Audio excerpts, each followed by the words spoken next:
Hi boys and girls. Today I'm going to show you how you can blow up a balloon with a bottle of soda and some candy. So this can be a messy experiment if it doesn't go right.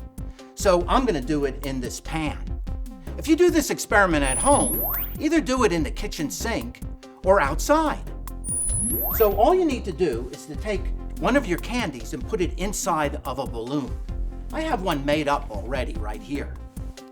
And then you open up your bottle of soda. Just like that.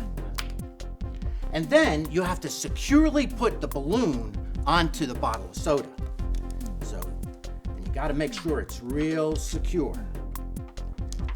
There we go. Okay, so now we're ready to do our experiment.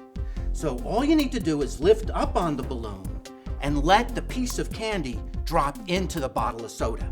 And watch what happens. Look at that! The balloon is blowing up on its own. Isn't that amazing? So what's going on?